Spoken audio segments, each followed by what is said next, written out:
Most men make this critical mistake when getting to know a woman. They start asking about her exes, her childhood, her last heartbreak. It feels like connection.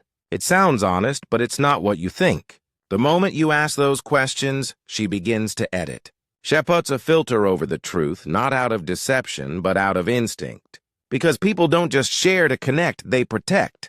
What you hear isn't her truth. It's the version of her past that feels safest to tell. But what if you didn't need to ask? What if her past wasn't in the stories she tells, but in the behaviors she doesn't even notice? Here's the truth no one tells you. People don't describe their past. They embody it. It shows in their habits, in their silence, in how they react when they feel seen or exposed. You don't need to interrogate a woman to understand her.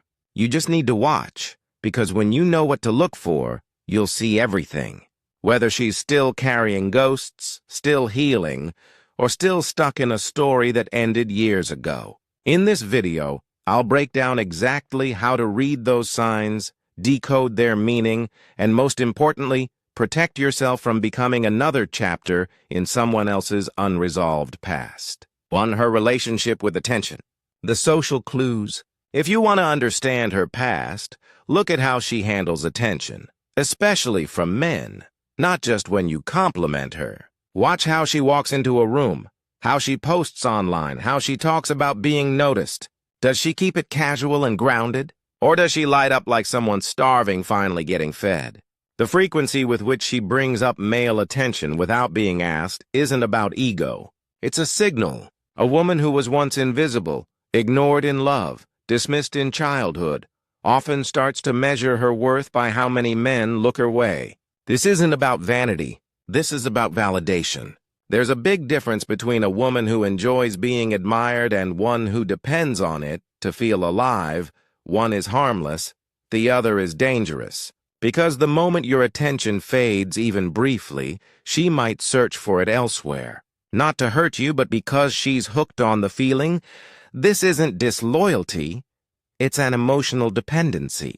Don't focus on the number of selfies or compliments she gets. Focus on why she needs them. Ask yourself this. Is she hungry for admiration or starved for connection? That answer tells you everything about what she's really chasing and what pain she's still running from. 2. How she speaks about other women. Want to know where a woman has been emotionally? Listen to how she talks about other women. When she mentions a friend, a co-worker, or even a stranger, what tone does she use? Supportive, confident, gracious, or is it bitter, competitive, laced with quiet resentment? If every woman she talks about is fake, messy, attention-seeking, or probably cheating, that's not coincidence. That's a projection. It's not about them. It's about her. Women often express emotional wounds through judgment. A woman who constantly mocks flirtatious women may have been cheated on. One who belittles other women's success might feel deeply behind in her own life. And if she proudly says, "I don't get along with other women," that's not confidence. That's pain dressed as independence. She may have been betrayed, left out, hurt by people she trusted, and now she keeps her armor on by staying above everyone else. But here's the truth. A woman who's healed doesn't need to compete. She's not threatened by others because she's made peace with herself. So when you hear her speak about other women, don't just listen to the gossip. Listen to the wounds underneath, the real story of her past. It leaks out through her judgments. 3. Her conflict style, the hidden pattern. You don't really get to know someone when things are calm. You see their truth when things go wrong. Conflict doesn't create character. It reveals it. Watch what she does when plans fall apart, when you miss a call, when she feels ignored or misunderstood. Does she go silent? Does she explode? Does she twist the situation to make you feel like the villain? Or does she breathe, speak, clarify, and move forward? These aren't mood swings. These are emotional echoes. The way she responds to tension is shaped by the way she learned to survive. A woman who was emotionally abandoned might panic at distance. One who was betrayed might assume the worst about your every move. She's not reacting to you. She's reacting to her history. This is where most men get trapped. They take it personally. They treat a fixer or they ignore the signs until the damage hits.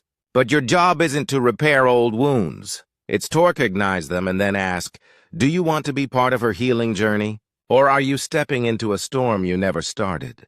Because love should feel like peace, not war. And if every disagreement becomes a battlefield, you're not just dating her, you're wrestling her past too. 4. Her relationship timeline without asking anything. You don't need to ask when was your last relationship to understand her romantic past. In fact, asking directly will likely trigger the version of thestery she's polished and rehearsed. The yawn that hides more than it reveals the truth. You can learn more by simply listening, not to what she says on the surface, but to how she says it. The way she references past experiences, the people she names, the ones she doesn't. If she says something like, "That old cafe, I used to go there all the time. We loved it." Stop right there. That wasn't just filler. It's a fragment of a deeper connection, a relationship she hasn't brought into the light yet. And notice the way time slips into her stories. A simple "that was a couple years ago" is her timeline speaking. Beautif, she skips timelines altogether, glosses over key life changes, or leaves emotional turning points unnamed. That silence is saying something too. Listen for phrases like, "after everything fell apart," or "I had to rebuild." Those aren't just about breakups. That's the language of survival and self-repair. Instead of asking for details, observe the context. People are more honest when they're not on defense. She'll share her past. You just have to listen between the lines. The kind of man who sees what's unsaid will always understand more than the one who simply asks. 5. How she talks about men as a whole. Want to know how deep her scars go. Don't just listen to how she talks about you. Listen to how she talks about men in general, her exes, her male co-workers, the guy in the movie, the stranger at the bar. Does she sound neutral, curious, warm? Or is there a sting in her tone even when she's joking?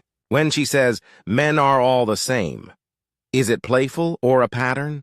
Because that bitterness, that edge, often carries astery of betrayal, disappointment, or neglect. No woman develops a sharp tongue toward men without reason.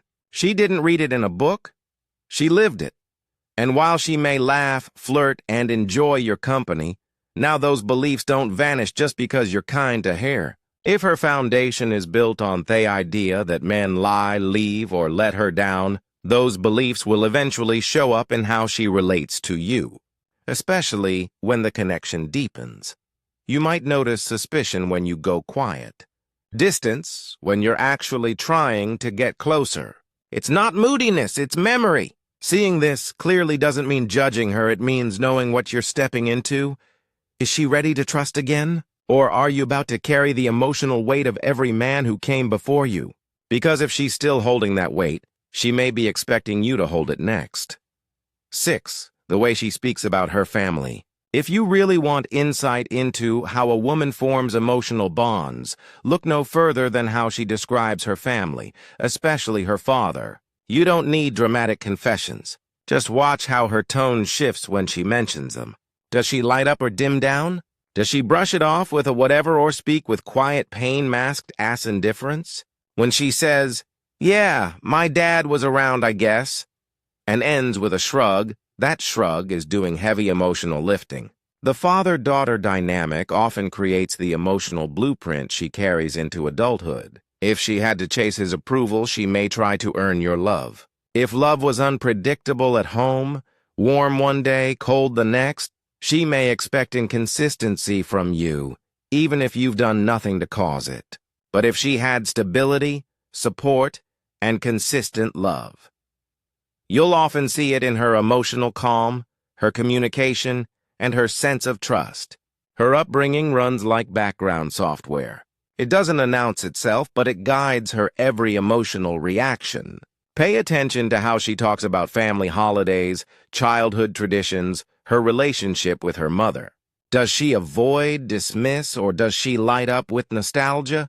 You'll learn more about her love language from those subtle cues than any romantic questionnaire could ever reveal, because how she learned to love starts at home. 7. What moves her and what doesn't. There's something incredibly revealing about what touches a woman emotionally and what doesn't. Not every emotional truth comes with tears. Sometimes the biggest clues are the moments she goes quiet.